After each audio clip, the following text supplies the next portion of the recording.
The silence in the basement of Oak Ridge High was not empty, it was heavy, waiting to be broken. Sarah adjusted her glasses, the thick frames catching the dim light of the singular flickering bulb overhead. To the faculty and the student body, she was Miss Brenneman, the history teacher who spoke softly and graded papers during her lunch break. She was the woman who wore beige cardigans and blended into the beige walls of the corridor. But as she moved past the rusted boiler pipes, her steps were silent, rolling heel to toe, a habit from a life she had buried deep beneath her teaching certification. She wasn't supposed to be down here, but neither was Leo. The sophomore had been missing from fourth period, and Sarah knew the kid used the basement to avoid the varsity linebackers who patrolled the cafeteria. She rounded the corner, expecting to find a teenager scrolling on his phone in the shadows.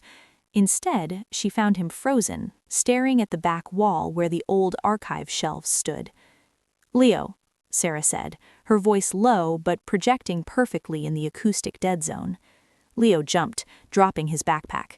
"Miss Brenneman, I didn't—" "Quiet," she commanded, not with anger, but with an authority that snapped his mouth shut. She stepped past him, her eyes scanning the concrete floor. There were drag marks, fresh ones, scrapes in the dust that cut through the decades of grime accumulation. They led directly to the heavy steel shelving unit laden with boxes of tax records from the 1990s. "I heard a noise," whispered Leo, his voice trembling, "like hydraulics." Sarah didn't touch the shelf. She looked at the floorboards near the wall. A faint draft ruffled the dust bunnies. It wasn't just a draft, it was a pressure differential. Air conditioning. This deep underground? That meant a separate ventilation system. She crouched, her fingers tracing the edge of the shelving unit. There, hidden under a rusted bracket, was a biometric scanner painted to look like a bolt. It was military grade, or at least high-end private security. "Go back to class, Leo," Sarah said, her eyes fixated on the scanner. "But now." She turned to him, and for a split second, the mild-mannered history teacher vanished. The look in her eyes was cold, calculating, and terrifyingly lethal. Leo stumbled back, nodded, and scrambled up the stairs. Once he was gone, Sarah stood. She didn't have the fingerprint, but she knew the wiring. She pulled a hairpin from her bun, jammed it in the seam of the casing to short the connection, and waited. A heavy mechanical thrum vibrated through the soles of her shoes. The massive shelf didn't just slide, it swung outward. Behind it wasn't a wall, but a reinforced steel door, and behind that lay a lit tunnel stretching into the darkness. Sarah stood at the precipice of the unknown, the hum of the hidden mechanism vibrating in her teeth. The tunnel wasn't a crude dugout, it was an architectural marvel of concrete and steel, lit by recessed LED strips running along the floor. It looked less like a school basement and more like a corridor in a CIA black site. She checked her watch. Fourth period ended in 12 minutes. 12 minutes to assess, secure, and retreat before the bell flooded the halls with witnesses. She stepped inside, the steel door sensing her presence and remaining open. The air here was cool, filtered, and smelled of ozone and antiseptic. It was a stark contrast to the mildew and stale floor wax of Oak Ridge High. Her mind automatically began profiling the construction. Reinforced structural pillars, soundproofing foam woven into the ceiling tiles. Whoever built this had unlimited funding and a desperate need for discretion. She walked 10 yards in, her senses dialed to maximum. There were no cameras here, an arrogant oversight, or perhaps a deliberate choice to avoid a digital paper trail. She stopped at a junction box on the wall. It was labeled with a serial code she recognized: Titan Security Solutions, a private military contractor. Why was a PMC operating beneath a public high school in Ohio? A noise echoed from deep within the tunnel, the distinct clack of a boot on concrete. Someone was coming. Sarah didn't panic. She didn't gasp. She instantly pivoted, her body moving with fluid precision. She retreated to the entrance, slipping back through the steel door just as the shadows lengthened down the corridor.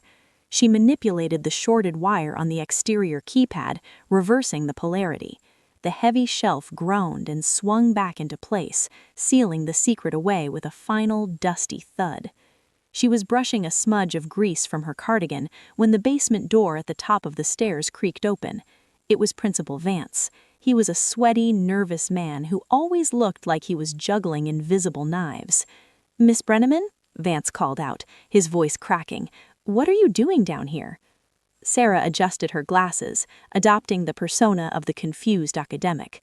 "Oh, Principal Vance, I was looking for some old yearbooks for the history project. Leo mentioned they might be in storage."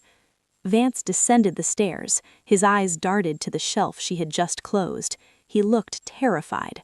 "This area is off limits. Structural instability, mold, you understand." "Of course," Sarah said, offering a weak, apologetic smile. "I'll leave immediately." As she walked past him, she smelled it. Beneath his cheap cologne and coffee breath, there was the faint, lingering scent of ozone, the same scent from the tunnel. Vance not only knew about the room, he had just come from the other end. The faculty lounge was buzzing with the usual complaints about budget cuts and broken copiers. Sarah sat in the corner, sipping lukewarm tea, her eyes fixed on a stack of grading sheets she wasn't actually reading. Her mind was dissecting the interaction with Vance.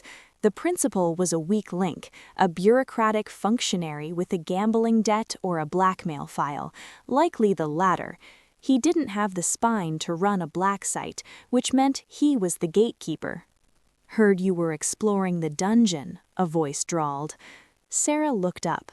It was Officer Miller, the school's resource officer. He was a beefy man who wore his uniform a little too tight, leaning against the doorframe with a toothpick rolling in his mouth. He was watching her, his eyes unblinking. "Just lost, officer," Sarah said softly. "I have no sense of direction." "Dangerous place, the basement," Miller said, pushing off the doorframe and walking toward the coffee pot. "Easy to get hurt, easy for things to go missing." It was a veiled threat, clumsy but effective. Sarah cataloged it. Miller was involved. That made two. She needed hard data before she made a move. If she triggered an alarm now, the evidence would disappear, or worse, Leo would become a liability they'd need to clean up. Later, during her prep period, Sarah sat at the computer in the library. She logged into the district's public financial records. She wasn't a hacker, she was an analyst. She looked for patterns. Oak Ridge High had received 3 separate grants for HVAC retrofitting in the last 2 years, totaling $4 million. The contractor listed was a shell company, Apex Logistics. "Miss B?" Leo appeared behind a stack of encyclopedias. He looked pale. He held out a USB drive, his hand shaking slightly. I hooked into the Wi-Fi like you said. I ran a packet sniffer near the principal's office." Sarah took the drive, slipping it into her sleeve like a magician. "You shouldn't have done that, Leo. It's dangerous." "I saw the traffic," Leo whispered, his eyes wide. "They aren't just downloading movies, Miss B. The bandwidth usage is massive, and it's all encrypted. But I saw the routing headers. It's going to a server farm in the Caymans." "Go to class," Sarah said, her voice dropping to that lethal register again. "Do not speak to anyone. Not Miller, not Vance." Are they spies?" Leo asked, desperate for a narrative that made sense. "It's worse, Leo," Sarah said, standing up and shutting down the computer. "It's business." She walked out, the USB drive burning against her wrist. She needed to see what was on the drive, but she couldn't do it here. The school network was compromised. She needed to go back down, tonight. Nightfall transformed the school.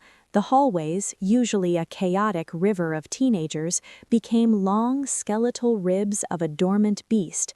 The silence was absolute, broken only by the rhythmic hum of the vending machines. She moved through the dark, dressed in black tactical gear she kept in a false bottom of her briefcase. No cardigan, no glasses, her hair was pulled back tight. She held a suppressed pistol, not school property, but a relic from her past life, at the low ready. She bypassed the main alarm using a cloned keycard she had swiped from Vance's desk during a clumsy spill of papers earlier that day. She moved to the server room first. Leo's data was good, but she needed to bridge the connection to the basement physically to bypass the firewall. Inside the server closet, she located the splice. A thick orange fiber optic cable bypassed the school's main router and drilled straight through the floor. It was parasitic. They were using the school's massive power grid and legitimate IP address to mask something. She attached a physical tap to the line and pulled up a terminal on her wrist-mounted display. Code scrolled past, green text reflecting in her eyes. It wasn't just data, it was inventory. Item 409, fentanyl precursor, origin Shanghai.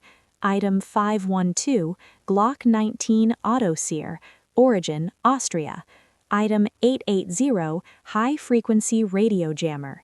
Sarah froze. It wasn't a drug lab, it was a distribution hub, a logistics center for illicit goods, moving under the cover of school buses and cafeteria deliveries. The tunnel was a conveyor belt for the black market. Suddenly, the radio on her belt, tuned to the school's security frequency, crackled. Sweep the second floor, I saw a sensor trip in the library. It was Miller's voice. Copy that, moving to intercept. A second voice, someone she didn't recognize, a professional. She checked the time, 2 a.m. She wasn't alone, they had a night crew. She disconnected the tap, leaving no trace. She had to get to the basement. If they were moving product tonight, the tunnel would be open. She needed proof of the destination. She needed to know where the tunnel ended. She moved into the hallway, sticking to the shadows. As she rounded the corner toward the stairwell, she saw him, a man in full tactical gear, wearing a balaclava, holding a carbine. He wasn't a resource officer, he was a mercenary. He turned, raising his weapon. Sarah didn't hesitate. She dropped to a knee, firing 2 silent shots. They hit the fire extinguisher next to his head, the explosion of white foam blinding him. She sprinted forward, slamming the heel of her hand into his windpipe, dropping him silently. She dragged the body into a janitor's closet. The escalation had begun. She was no longer a teacher investigating a rumor. She was an operator behind enemy lines. The basement air was colder at night. Sarah secured the door behind her, jamming the lock with a wedge of steel she'd taken from the mercenary's kit. She stood before the heavy shelving unit. The keypad was illuminated now, waiting. She didn't have the code, but the mercenary's key fob dangled from her hand. She pressed it against the sensor. Beep, clank, hiss. The wall opened. This time, the tunnel was fully lit. The hum of activity drifted up from the depths. Electric forklifts, hushed voices, the beep of scanners. It sounded like an Amazon warehouse efficiently processing orders for the criminal underworld. Sarah descended the ramp, her pistol drawn. The architecture changed as she went deeper. The concrete became smoother, the lighting more clinical. She hugged the wall, moving behind a stack of crates marked educational supplies. She peeked over the top. The tunnel opened up into a cavernous loading bay. It was massive, far larger than the school's footprint should allow. It must have been dug out during the foundation repairs 5 years ago. Men in gray jumpsuits moved crates from a conveyor belt onto electric carts. In the center of the room stood Ms. Halloway, the guidance counselor. Sarah blinked, her mind momentarily rejecting the image. Ms. Halloway, with her inspirational posters and bowls of candy, was holding a clipboard and shouting orders at a man twice her size. "Batchbore needs to be on the morning bus to the middle school depot," Halloway snapped, her voice devoid of its usual empathetic lilt. "And ensure the weapons crates are buried under the frozen nuggets. If a kid finds a suppressor in his lunch, we're all dead."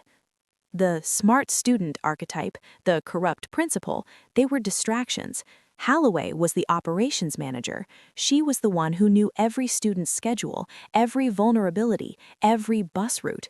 It was brilliant. Evil, but brilliant. Sarah pulled out her phone to take a photo, evidence for the federal contact she hadn't spoken to in 6 years. But as she framed the shot, a laser sight painted a red dot on her hand. "Drop it," a voice boomed from the catwalk above. Sarah looked up. Miller was there, aiming a rifle. He wasn't smiling anymore. Behind him stood 3 more armed guards. She was exposed, outgunned, trapped in a hole beneath the earth with no extraction team. She slowly placed the phone on the crate, then her pistol. She raised her hands. "Well, well," Holloway said, turning around with a chilling smile. "The history teacher wants to be part of current events." They didn't kill her immediately. That was their mistake. Professionals usually avoided murder on school grounds unless necessary. It brought too much heat. Instead, they zip-tied her hands behind her back and marched her into a soundproofed office, with glass walls overlooking the operation. Holloway sat on the edge of the desk, swinging her legs. "Now, I knew you were overqualified, Sarah. I checked your file. Gap years traveling Europe? Please, you move like a ghost. CIA? DIA?" "History teacher," Sarah said, her face a mask of calm. "I just care about the curriculum." Miller scoffed, standing by the door. "She took down one of the contractors upstairs, broke her trachea. She's wet work." Holloway leaned in. "It doesn't matter. You're going to have a tragic accident, a boiler explosion, perhaps. Very sad. The school will name the library after you." Sarah tested the tensile strength of the zip ties. They were cheap, hardware store grade. Holloway was cutting corners on supplies. "Good." "You're using the school buses," Sarah said, keeping them talking. "Why?" "Ubiquity," Holloway answered, seemingly delighted to brag. "Yellow school buses are invisible. They go everywhere. Neighborhoods, city centers, field trips across state lines. Police never pull them over. We move 50 million in contraband a month right under the noses of the PTA." "And Vance?" "Vance is a puppet. I pull the strings. The man is terrified of his own shadow." Holloway checked her watch. "Load her up. Put her in container 7. We'll dump it in the quarry." Miller stepped forward to grab Sarah's arm. Sarah didn't pull away. She stepped into him. She drove her forehead into his nose with a sickening crunch. As he reeled back, blinded by pain, she spun, presenting her bound hands to his belt. She snatched his combat knife from his sheath. In one fluid motion, she sliced the zip ties, spun the knife into a reverse grip, and kicked Miller in the chest, sending him crashing into the glass wall. The glass shattered. The noise in the loading bay stopped. Every head turned. Sarah stood amidst the broken glass, the knife gleaming in the sterile light. Holloway looked at her, eyes wide, the arrogance draining from her face. "Class is in session," Sarah said. She grabbed Holloway by the hair and pulled her close, using the counselor as a human shield, just as the guards below raised their weapons. Anyone shoots, the counselor gets a failing grade. The standoff was tense, vibrating with the potential for violence. The guards below hesitated. Holloway was their paycheck. If she died, the operation crumbled. Sarah knew this. She tightened her grip on the knife pressed against Holloway's carotid artery. "Radio them," Sarah hissed in Holloway's ear. "Tell them to drop the weapons." "Do it!" Holloway shrieked. "Drop them!" The guards slowly lowered their rifles to the concrete floor. Sarah began to back out of the office, dragging Holloway with her. She needed a weapon with range. She kicked Miller's rifle across the floor, scooped it up with one hand while keeping Holloway pinned, and leveled it at the room.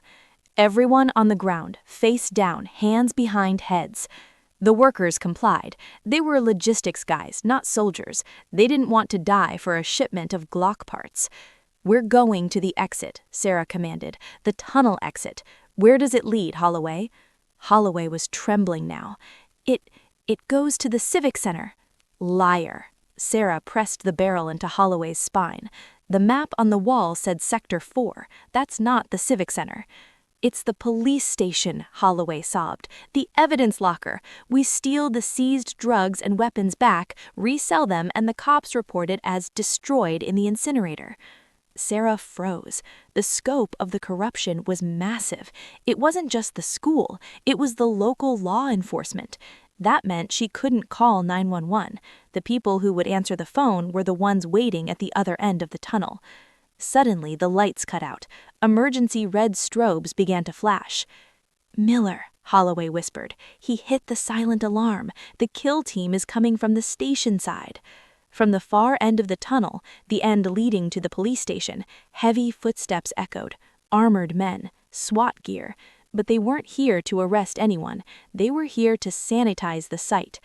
"Run," Sarah said, shoving Holloway into a stack of pallets. Sarah didn't need a shield anymore. She needed mobility.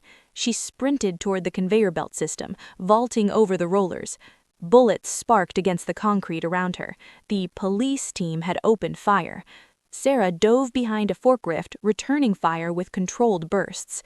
She was pinned down underground with a corrupt SWAT team advancing from one side and the school basement exit blocked by the earlier mercenaries. She reached into her pocket and pulled out her phone. No signal. She was deep underground. She needed to get higher. She looked up at the ventilation ducts. The ventilation shaft was tight, dusty, and smelled of burning circuitry. Sarah shimmied upward, bracing her back against the galvanized steel. Below her, the loading bay was a war zone. The corrupt SWAT team was securing the floor, zip-tying the workers to silence them. They would burn the place down and blame a gas leak. It was the standard cleanup protocol. She reached a grate. Through the slats, she saw the tile floor of the school hallway. She kicked the grate out and tumbled onto the floor of the cafeteria. Silence. The school was still dark, unaware of the battle raging beneath its foundation. But she wasn't safe yet. The SWAT team would sweep the school next. She had to get the evidence out. She had to get Leo out of the narrative before he became a loose end. She sprinted to the library. She needed the hardline connection. She jammed the door shut with a chair and slid behind the librarian's desk. She plugged the USB drive, the one Leo gave her, into the computer. She didn't email the police. She didn't email the FBI. She emailed the press. Recipient: The New York Times, The Washington Post, CNN tip line. Subject: Oak Ridge High, Human Trafficking and Arms Ring. Attachment: allfiles.zip. She hit send. The progress bar crawled. 10%, 20%. The library doors shook. A battering ram hit the wood. Thump, thump. "Open up, police," a voice shouted. It was a lie. Real police would have announced themselves before hitting the door. 50%. The wood splintered. The door flew open. 3 men in tactical gear stormed in, flashlights cutting through the gloom. Sarah didn't shoot. She was a history teacher again. She stood up, hands raised, looking terrified. The monitor behind her displayed the desktop wallpaper. The email had sent. The evidence was in the cloud. "Don't shoot," she screamed, channeling every ounce of fear she had suppressed for years. "I'm just grading papers." The lead officer lowered his weapon slightly, confused. They expected a commando, not a woman in a cardigan. "Get on the ground," he shouted. Sarah complied, dropping to her knees. As she did, she saw a shadow move in the tech booth above the library floor. Leo. He was watching. He had seen her upload the files. He had seen the police break in. "Stay hidden, kid. The cavalry is coming, but not the kind with badges." The interrogation was happening in the principal's office. Sarah was handcuffed to the chair. Principal Vance was sobbing in the corner. Officer Miller, nose taped up and eyes black, was pacing. Ideally, they would have killed her, but the upload changed things. If she disappeared now, the story verified itself. They needed a confession. They needed to frame her as the mastermind. "You're going to sign this," Miller growled, slamming a paper on the desk. "You were running a drug ring. We caught you. You went crazy." "Creative writing wasn't my major," Sarah deadpanned. Her eyes were tracking the clock. The email went out 30 minutes ago. The news cycle was 24 hours, but a scoop this big moved faster. "Sign it." Miller pulled his sidearm. Suddenly, a siren wailed, not a police siren, a distinct, low-frequency tone that vibrated the windows. It was the Federal Emergency Broadcast System, but localized. Outside, the rhythmic thud-thud-thud of rotors chopped the air. Blue lights, federal blue, not local red and blue, flooded the blinds. "What is that?" Vance squeaked. Sarah smiled. It was the first genuine smile she'd shown them. "That is the FBI hostage rescue team, and probably the ATF. I imagine they're very interested in the unregistered automatic weapons in the basement." Miller looked out the window. "No, we control the station. We control the dispatch." "You control the local dispatch," Sarah corrected. "You don't control the scumbags at the New York Times desk who just called the DOJ for a comment." The front doors of the school exploded inward. Flashbangs detonated in the hallway. The shout of "Federal agents, drop your weapons!" roared through the building. Miller panicked. He raised his gun at Sarah. "You—" Sarah didn't wait. She tucked her legs and kicked the heavy oak desk into Miller's midsection. He crumbled. She stood, spinning around the back of the chair to use it as a barrier as the door to the office was kicked open. Men in FBI windbreakers poured in. They saw the handcuffed teacher, the weeping principal, and the armed officer on the floor. "Secure them all," the lead agent shouted. As they cut the cuffs off Sarah, she rubbed her wrists. "Thank you. I'm just a history teacher." The agent looked at her, then at the unconscious Miller, then at the tactical precision of the room. He didn't buy it, but he nodded. "Right, ma'am. Let's get you to a medic." 2 weeks later, the scandal was national news, the schoolhouse syndicate. Principal Vance took a plea deal. Ms. Holloway was facing 20 years. The chief of police had resigned in disgrace. The tunnel was filled with concrete, the entrance sealed forever. Sarah stood at the front of the classroom. The morning sun filtered through the blinds, illuminating the dust motes dancing in the air. She wore a beige cardigan. Her glasses were perched on her nose. "All right, class," she said, her voice soft and steady. "Open your textbooks to page 142, the Reconstruction era." The students shuffled their books. They whispered rumors. "Did you hear she fought a SWAT team? No way. Look at her. She can barely lift the projector screen." Leo sat in the front row. He was quiet. He hadn't said a word to the press. He hadn't told anyone about the USB drive or the basement. He looked at Sarah. Sarah caught his eye. She gave a barely perceptible nod, a compact, shared silence. The bell rang. As the students filed out, Leo lingered. "Ms. Brenneman," he said, his voice low. "Yes, Leo."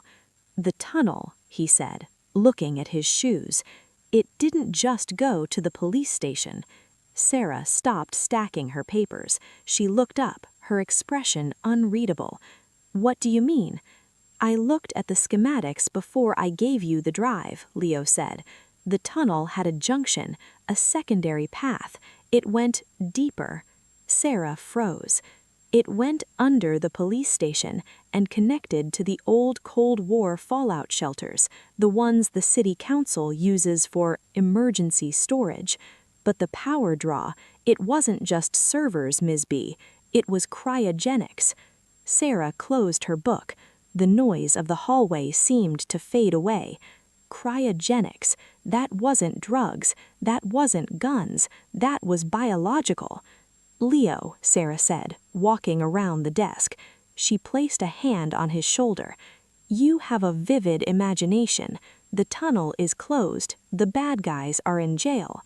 But go to lunch, Leo." He looked at her, searching for the truth, then nodded and walked out. Sarah watched him go. She walked to the window and looked out at the freshly poured concrete patch on the lawn where the ventilation shaft used to be. She pulled her phone from her pocket. It was a burner. She dialed a number she hadn't used in years. "This is Asset 9, she said into the phone. "The cell is neutralized, but the facility, it has a level 5 sublevel. The kid knows. We need to move the assets before the locals start digging again." She listened to the voice on the other end, then hung up. She snapped the phone in half and dropped it into the trash can. She turned back to the empty classroom, picked up a piece of chalk and wrote on the board, "History is written by the victors." She smiled, a cold, sharp smile that didn't reach her eyes. The school was safe, but the job wasn't done.